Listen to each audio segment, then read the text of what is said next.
స్థాపన విషయంలో, అలాగే ఆంధ్రప్రదేశ్ రచన సంఘం స్థాపన విషయంలో ఆయన వ్యవస్థాపక అధ్యక్షుడు. ఎంతోమంది యువ రచయితల్ని, వర్తమాన రచయితల్ని, అలాగే ప్రఖ్యాత రచయితలని ఒక వేదికకు తీసుకొచ్చిన గొప్ప స్నేహశీలి. ఆయన గురించి ఎంత చెప్పుకున్నా తక్కువే. ఈ రోజున నాకు ఈ సభలో అధ్యక్ష స్థానం ఇచ్చడం అంటే నాకు చాలా భయం కలుగుతుంది. కానీ ఇది ఒక 8 సంవత్సరాల క్రితమే అనుకుంటారు. ఈ అధ్యక్ష పీఠ మీద నన్ను కూర్చోబెట్టి చూడలేకపోయారు. అది ఎలాగంటే, ఒకసారి ఇదే గుంటూరులోని ఈ సభ చివరన ఒక పెద్ద హోటల్లోని ఒక యువ కవి పుస్తకావిష్కరణ జరిగింది. ఆ ఆవిష్కరణ సభకి సమావేశం వహిస్తుంది శివకళ్యాణ. ఆ రోజు ఆ వేదిక మీద కింద ఎంతమంది ఉన్నారు, బయట కూడా 100 మంది ప్రఖ్యాత రచయితలు కవులు ఉన్నారు. 2 రాష్ట్రాల స్థాయిలో ఉన్న ఒక యూనివర్సిటీ ప్రొఫెసర్, వైస్ ఛాన్సలర్, అలాగే ప్రఖ్యాత కవులు, రచయితలు అందరూ వేదిక మీద ఉన్నారు. అదే వేదిక మీద గుంటూరు మేయర్ కూడా ఉన్నారు. అటువంటి వేదిక సమాజం వహిస్తున్న శివకళ్యాణ సుబ్బయ్య గారికి ఆఫీస్ నుంచి అర్జెంట్ ఫోన్ వచ్చింది. ఆయన దిగుతూ నా స్థానంలో చంద్రబాబు ప్రకాష్ ఉంటారని చెప్పేసి ఆయనకు అసలు నిజం చెప్పాలంటే, ఇంతమంది ప్రముఖులు వేదికలు ఉంటే నేను ఎలా చేయగలను అన్న వణుకు పుట్టింది. అటువంటి అధ్యక్షుడు ఆ రోజే కూర్చోబెట్టారు. ఇప్పుడు కూడా మధ్యలో చాలా విరామం వచ్చింది. మళ్ళీ ఇదే వేదిక ఈరోజు శివకళ్యాణ సుబ్బయ్య గారి కార్యక్రమంలో ఆయన జయంతి సందర్భంగా కాంప్లెన్స్ శివశంకర్ గారు ఈరోజు నాకే అవకాశం కల్పించారు. ఏదైనా యువ రచయితలు ప్రోత్సహించడం ఎంత పెద్ద మనసుతో ఉన్నారో, నా జీవితంలో అనేక టర్నులు, ఒక మలుపు కాదు, అనేక మలుపులు నా జీవితంలో ఒక మర్చిపోవడాన్ని అనుభూతులు ఇచ్చిన వ్యక్తి శివకళ్యాణ సుబ్బయ్య. నాకు అంత స్నేహశీలి, నాకు ఉన్న వాళ్ళందరితో కూడా అంత ఎక్కువ అంత గొప్ప మిత్రులను కోరుకోవడం అనేది నాకు చాలా విచారకరం. ఒక అర్థం చెప్పాలంటే ఒక నిస్సత్వం. ఆయన లేకపోవడం అనేది ఆ రోడ్డు ఖచ్చితంగా కనపడుతుంది. ఈ రోజున సుబ్బయ్య గారి జయంతి జరుపుకుంటున్నాం. దాదాపు ఆయన చనిపోక 3 సంవత్సరాల ముందు వరకు శివకళ్యాణ సుబ్బయ్య గారు చనిపోయి వేడిగానే నాకు తెలియదు. ఎంత మాట్లాడుకుంటున్నా కూడా పుట్టినరోజు మాట్లాడుకోవాలి. చనిపోయిన 3 సంవత్సరాలు కరోనా తర్వాత నుంచి ఆయనకి ఆ సమయం అవకాశం ఇచ్చిందో ఏమో తెలియదు. కానీ ఫేస్బుక్కే మాకు తెలియజేసింది. ఆయన పుట్టిన తేదీ నాకు తెలియదు. 2 సంవత్సరాలు ఇప్పుడు అడగలేదు. ఆయన చెప్పేవాడు కదా, ఫేస్బుక్లో చాలామంది అభినందిస్తూ పెట్టాడు కదా, అప్పుడు తెలుసుకున్నాను వేడే రోజు ఆయన పెట్టారు. ఒకసారి విషయాన్ని ఫోన్ చేస్తే ఏమన్నా ఇదంతా మామూలు రాగల పండుగ సాహిత్య కార్యక్రమంలో పాల్గొన్న నాకు పెద్ద పండుగ. పుట్టినరోజు అంటే సాహిత్య కార్యక్రమంలో దానికంటే గొప్పది సాహిత్య కార్యక్రమం పాల్గొన్నట్టు అంత ఆనందం. అటువంటి శివకళ్యాణ సుబ్బయ్య గారు లేకపోవడం అనేది మా అందరికీ చాలా లోటు. ముందుగా ఈరోజు నేను ఈ రకంగా తలుచుకునే అవకాశాన్ని, అలాగే ఈ పురస్కారాలు గుంటూరు జిల్లా రచయితల సంఘం ఇస్తున్న పురస్కారాలు ఆగిపోయినప్పటికీ, 2016 ఇవ్వాల్సిన పురస్కారాలు ఆగినప్పటికీ, కారణాలు ఆగినప్పటికీ, ఈ రోజున సింహపల్లి కుటుంబం నిర్ణయం తీసుకొని ఆ జయంతి రోజున ఈరోజు ఇవ్వడం వల్ల కూడా ఒక గొప్ప విషయంగా నేను భావిస్తూ, అది ఆలోచన తట్టి ఇలాగ ఈ కార్యక్రమం నిలబెట్టినందుకు సింహపల్లి కుటుంబం వాళ్ళందరికీ పేరు ధన్యవాదాలు తెలియజేసుకుంటూ, ముందుగా సింహపల్లి వెంకట సుబ్బయ్య గారి ఫోటోకి పుష్పమాలను ఉంచారు. దశాబ్ద కాలంగా ఏ కథల పోటీలు పెట్టినా సరే ఆ మేము కంపల్సరీగా కథల పోటీగా ప్రయత్నిస్తూ వస్తుంది. రాష్ట్ర స్థాయి నుంచి జాతీయ స్థాయిలో అనేక బహుమతులు పొందారు. నాకు తెలిసి రవివారి నిర్వహించే శివకళ్యాణ పురస్కారాలకు వారికి అవార్డు వచ్చింది. కానీ ఆమె కొన్ని కారణాలు అదో తీసుకోలేదు. వేరే వేదిక దగ్గర మేము ఆమెకు అందజేయడం జరిగింది. మళ్ళీ 2016లోని ఇది రాసిన రెక్కలు వచ్చాయి అనే కథల సంస్థకి ఈ పురస్కారం, గుంటూరు జిల్లాకు సంబంధించిన పురస్కారం దీనికి ఇవ్వబడింది ఈ రోజున. అలాగే కాదర్ షరీఫ్ గారు వారు రాలేదు, అంటే చనిపోయారు. దాదాపు ఈ పురస్కారాలు ప్రకటించిన కాలంలోనే ఆయన కాలం చేశారు. కాదర్ షరీఫ్ వ్యక్తిగా చెప్పాలంటే నాకు మంచి స్నేహితుడు. ఆయన ఎలా పరిచయాడో నాకు తెలియదు. మా షాప్కి వచ్చాడు ఎదుర్కొంటూ. వచ్చేసి ఆయన మంచి డ్రింకర్ ఉన్నమాట చెప్తాను. ఎందుకంటే అంత డ్రింకర్ అయినా సరే అందరూ చక్కగా చెప్తాడు. ఆయన పెద్దవాళ్ళ దగ్గర నుంచి చిన్న స్థాయి వరకు ఆ కవిత్వం గురించి ఏకదాటిగా చెప్పగలిగిన వీరుడు కవిత్వం గురించి. అటువంటి కాదర్ షరీఫ్ ఈ పురస్కారం తీసుకోకుండా చనిపోవడం చాలా విచారకరం. ఆ తర్వాత కాదర్ షరీఫ్ గారి కుటుంబం కూడా చాలా ఆర్థికంగా కింద స్థాయి వ్యక్తులు అయ్యింది. ఈ సభకు రాకపోవడం అని చెప్పి ఫోన్ చేసి అప్పటికి ఫోన్ కూడా సంపాదించి ఫోన్ నెంబర్ కూడా లేవు సంపాదించి ఎలాగైనా ఆయన తీసుకొచ్చి ఆయన చనిపోయినా కూడా ఆయన గుర్తుగా ఈరోజు ఆయన స్మరించుకునే అవకాశం కూడా అనుకున్నా కూడా వాళ్ళ ఫ్యామిలీ అందుబాటులో లేకపోవడం వల్ల కాదర్ షరీఫ్ రాసిన ఈ జీవన రహస్య లిపి పుస్తకం కవితా సంపడికి పుస్తకం ఇవ్వడం జరుగుతుంది. వీరి గురించి నాకు తెలిసిన 2 మాటలు చెప్పారు. ఏదేమైనా గుంటూరు జిల్లాకు సంబంధించి ఈ పురస్కారాలు రచయితలు ఎందరో నాకు స్వయంగా తెలిసిన వ్యక్తులు, పేరున్న వ్యక్తులు, బాగా కృషి చేస్తున్న వ్యక్తులు, అటువంటి వ్యక్తులకి ఈరోజు అవార్డు రావడం అనేది చాలా ఆనందకరం. ఈ శ్రీ యమునా గారి రెక్కలు వచ్చాయి పుస్తకం గురించి పరిచయం చేయడానికి, రచయితని పరిచయం చేయడానికి తాటిపల్లి పద్మావతి గారిని రావాల్సిందిగా కోరుతున్నాను.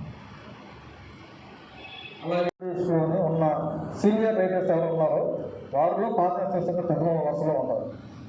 అటువంటి పెద్ద దిక్కు ఈ రోజున రాష్ట్రానికి అలాగే సాహిత్య రంగానికి చాలా అవసరం. ప్రభుత్వం కూడా ఇటువంటి వ్యక్తుల్ని వినియోగించుకోవాల్సిన అవసరం ఇంకా మన భవిష్యత్తులో. ఉదాహరణకి ఆంధ్రప్రదేశ్ సాహిత్య అకాడమీ ఉంది. అటువంటి వాటికి కూడా ఇటువంటి వ్యక్తులను ఎన్నుకున్నట్టయితే నిజమైన సాహిత్యవేత్తలందరికీ సరైన గుర్తింపు ప్రోత్సాహం లభిస్తుందని ఈ సభ ముఖ్యంగా ప్రకటిస్తున్నాను. భవిష్యత్తులో కూడా మీరు ఇంకా మంచి ఒక సాహిత్య వాతావరణం తీసుకురావడంలో వారి వంతు కృషి చేస్తారని భావిస్తూ ఇప్పుడు పాప శివశంకర్ గారిని ముఖ్య అతిథిగా ఉన్న మాటలు మాట్లాడారు. గారి దగ్గర నుంచి ఎంతో కూర్చో ఎక్కడున్నాం ఎస్టెంట్గా ప్రారంభించిన అలాగా అడిగేవాడు. దాన్ని కొనసాగించడం అనేది కుటుంబంలో సాధారణంగా చాలా రచయితలలో ఎప్పుడు చూడాలి. అసలు సాహిత్యం అనేది పట్టదు. కానీ వశిష్ట ఈ రోజున మళ్ళీ ఆ నాన్న గుర్తు చేశాడు. నేను గుంటూరు టర్నింగ్ తిరుగుతున్నప్పుడు ఫోన్ చేశాడు. ఎక్కడికి వచ్చారు ప్రకాష్ గారు, మళ్ళీ ఇంకొకసారి పర్వాలేదు సుబ్బయ్య గారు వాళ్ళ అబ్బాయిలో ఉన్నాడని చెప్పేసి నాకు పూర్తి ధైర్యం వచ్చింది. అది కొనసాగించడం చాలా ఇళ్లలో ఉండదు. ఏదైనా సుబ్బయ్య గారిని మర్చిపోయిన కొన్ని క్షణాలు గుర్తు చేశారు. పాత్ర గారికి ధన్యవాదాలు తెలియజేస్తూ ఇప్పుడు ఇటీవల కేంద్ర సాహిత్య అకాడమీ అవార్డు స్వీకరించి తెలుగు గొప్పతనాన్ని పంచుగట్టు గొప్పతనాన్ని ప్రదర్శించి ఢిల్లీలో మన సంస్కృతిని చాటి చెప్పిన రచయిత పెనుగొండ లక్ష్మీనారాయణ గారిని మాట్లాడాల్సిందిగా నిలబడటంలో శివపల్లి సుబ్బయ్య గారు చేసిన కృషిని కూడా మనకు అర్థం చేసుకోవచ్చు. వారి మాటల్లోనే పెనుగొండ గారి మాటల్లో కాసింపి గారు ఎందాక నాతో ఉన్నారు. గుంటూరు నుంచి హైదరాబాద్ వస్తున్నాం. వ్యక్తులు దూరం అవుతుంటే సాధారణ కుటుంబంలో అయితే వేరే ఉంటుంది, కానీ సాహిత్య వాతావరణంలో మాత్రం అంత దూరం ఏంటంటే ఒక మనిషిని మనం ఏదో ఒక పుస్తకాన్ని వదిలేసి వెళ్ళిపోయినట్టే అనిపిస్తుంది. నాకైతే ఒక మంచి అనుభూతులు ఇచ్చిన సుబ్బయ్య గారు మంచి మిత్రులను కూడా అందించారు. అనేది గుంటూరు జిల్లా రచయిత సంఘం, ఆంధ్రప్రదేశ్ రచయిత సంఘం ఈ రెండు స్థాపించడంలోనే అని మనం అనుకుంటాం. కానీ సోమేపల్లి సుబ్బయ్య గారు అంతకుముందే సమూహాలని తయారు చేయడం అన్నది ఆయన ఎక్కడున్నా కూడా ఏ ఊరిలో ఉన్నా కూడా అక్కడ సమూహాన్ని తయారు చేయడం అన్నది ఆయన తెచ్చేది. అది నాకు ఎప్పుడు తెలిసిందంటే మా రచయిత సంఘం 2 పెట్టిన తర్వాత, ఆయన మరణించిన తర్వాత తెలిసింది. ఆయన తాడేపల్లిగూడెంలో ఉన్నప్పుడు కూడా కళాకారులు రచయితలతో ఆ సమూహాన్ని తయారు చేశారు. గుడివాడలో కూడా అక్కడ సమూహం ఉంది. సుబ్బయ్య గారు వాళ్ళ అభిమానంతో అక్కడ నిర్వహిస్తున్నారు. అలాగే తణుకులో కూడా ఎక్కడ ఉంటే అక్కడ ఇంకో 2 ఉదాహరణలు ఉన్నాయి. అదేంటంటే ఆంధ్రప్రదేశ్ రచయిత సంఘం రిజిస్ట్రేషన్ చేసినప్పుడు ఆ రిజిస్ట్రేషన్కి ఒక ఆఫీస్ ఉండాలి. ఆ ఆఫీస్ ఇచ్చింది ఎవరంటే సుబ్బయ్య గారు కార్ డ్రైవర్.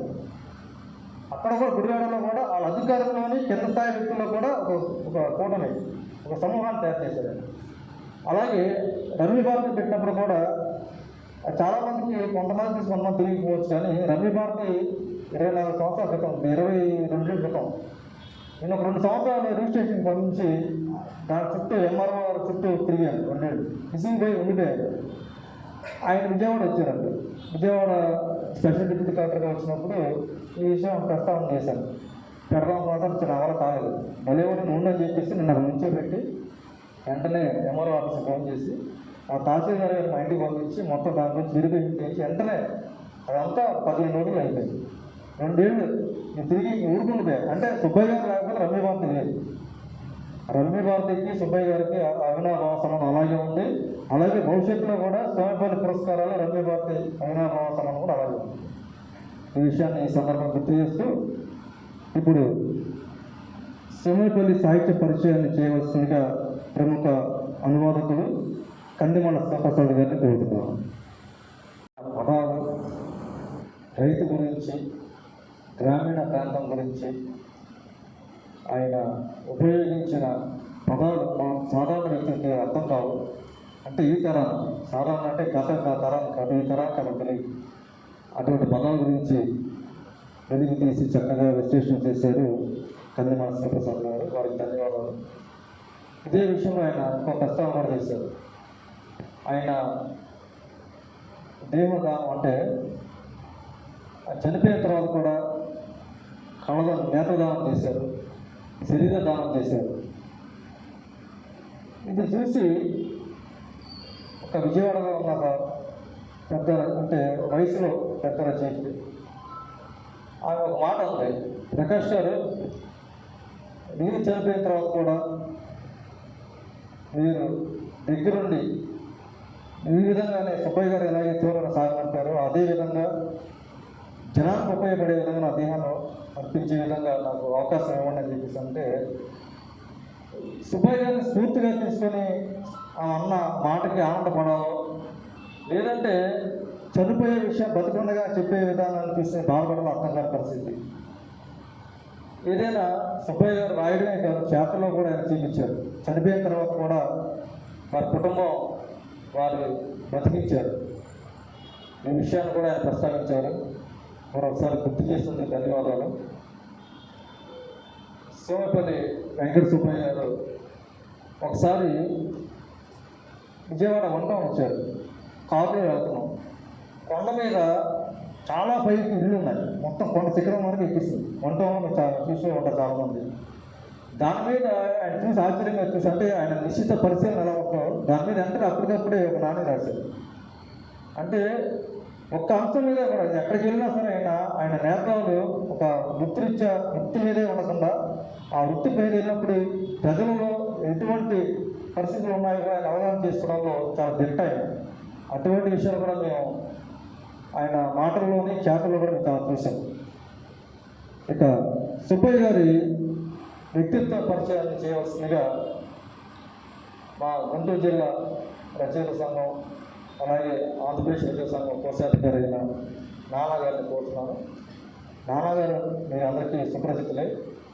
ఆయన సుబ్బయ్య గారు ఇక్కడ జిల్లా పరిషత్ సీఈఓగా ఉన్నప్పుడు వారి కార్యాలయంలోనే, జిల్లా పరిషత్ కార్యాలయంలోనే వారి పుస్తకాన్ని ఆవిష్కరణ చేశారు, మొదటి కవితా సభకి. అప్పుడు నేను వచ్చాను. అలాగే ఇటీవల నాని అని చెప్పేసి నాని అర్థం వచ్చేటట్టు నాని రాశారు. ఆయన సుబ్బయ్య గారి నుంచి తనకున్న వ్యక్తి పరిచయంగా చేయవలసిందిగా కోరుతున్నాను.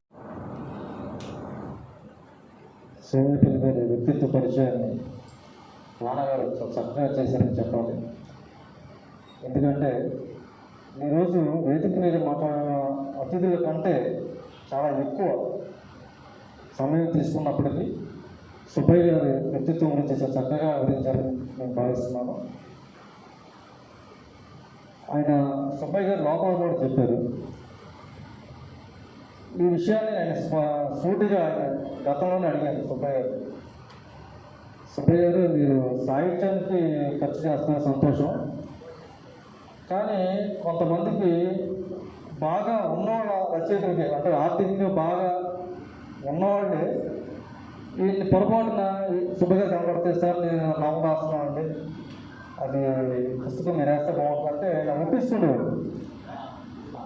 అది నేను చాలాసార్లు చెప్పాను సార్, లేని వాళ్ళ కంటే మీరు ఆత్మసాయం చేయండి పర్వాలేదు, కానీ ఉన్న వాళ్ళకేంటి సార్ 4-5 బిల్డింగ్లు ఉన్నాయి, వాళ్ళకేంటి సార్ బుక్కు సూటిగా చెప్పారు చాలాసార్లు. ఆయన నవ్వుకుంటున్నారు, అడిగారు కదా కానీలే. అది నాకు నచ్చేది కాదు. ఇప్పుడు కూడా సుబ్బయ్య గారు అబ్బాయి వశిష్ఠకి చెప్తున్నాను సభాముఖంగా, ఏదైనా మనం ఆర్థికంగా ఉండి బలపడిన తర్వాత ఏదైనా చేయాలి, మన శక్తి నుంచి మాత్రం చేయొద్దు ఎవరైనా సరే. ఈ విషయాన్ని కూడా మనం ఆయన ఆదర్శంగా తీసుకోవాలి, చూసి నేర్చుకోవాలి. నేను చెప్తున్నది నాకు తెలుస్తున్నది, ఇంకా నాన్నగారి మాటలో తెలుసుకున్నది. మా నాన్నగారు ఒక మాట అనేవాడు, సరస్వతి ఉన్న దగ్గర లక్ష్మీదేవి ఉండదు, లక్ష్మీదేవి ఉన్న దగ్గర సరస్వతి ఉండదు, ఇద్దరిని సరి సమానంగా చూసేవాడే గొప్పవాడు అవుతాడు. మనం అది ఆదర్శంగా తీసుకొని సుబ్బయ్య గారి విషయంలో ఆయన వ్యక్తిత్వం చాలా చెప్పారు. నిజంగా ఆ హరిత సంస్కృతం పుస్తకం చూస్తే మనకు అందులో ఆ వ్యక్తిత్వాలు తీస్తాయి. చాలా గొప్ప విషయం, గొప్ప వ్యక్తి. ఆయన మీద భవిష్యత్తులో కూడా పిహెచ్డీలు జరుగుతాయని కూడా నేను ఆశిస్తున్నాను. ఎందుకంటే ఇటీవల సోమేపల్లి పురస్కార కళల మీద ద్రవిడ యూనివర్సిటీలో ఒక విద్యార్థిని వచ్చి సోమేపల్లి పురస్కారాల కళల మీద పిహెచ్డీ చేస్తానని చెప్పేసి అనుమతి తీసుకున్నారు నా దగ్గర. ఇంకా అది రిజిస్ట్రేషన్లో ఉంది. అలాగే సుబ్బయ్య గారి కవిత్వం మీద కూడా పిహెచ్డీ చేయడానికి కూడా కొంతమంది ముందుకు వస్తున్నారు. భవిష్యత్తులో కూడా వారి రచనలు వారిని వర్తిస్తాయని భావిస్తూ ఇప్పుడు చిట్ట చివరిగా